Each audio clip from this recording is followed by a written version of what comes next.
অবৈধ সম্পদ অর্জনের অভিযোগে সাবেক আইজিপি বেনজির আহমেদের আজ দুর্নীতি দমন কমিশন দুদকে হাজির হওয়ার কথা রয়েছে। আদৌ দুদকে হাজির হবেন কিংবা আবারও সময়ের আবেদন করবেন, নাকি তার পক্ষে তার আইনজীবী হাজির হয়ে লিখিত বক্তব্য দেবেন, সে বিষয়ে পরিষ্কার ধারণা পাওয়া যায়নি।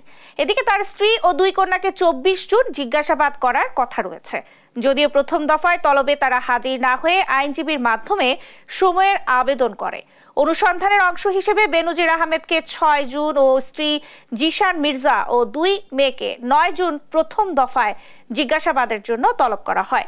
তবে ধারণা করা হচ্ছে তিনি বা তারা দেশে নেই। সম্প্রতি বেনজির আহমেদের দুর্নীতি ও অবৈধ সম্পদ অর্জন নিয়ে বিভিন্ন গণমাধ্যম একাধিক সংবাদ প্রচার করে।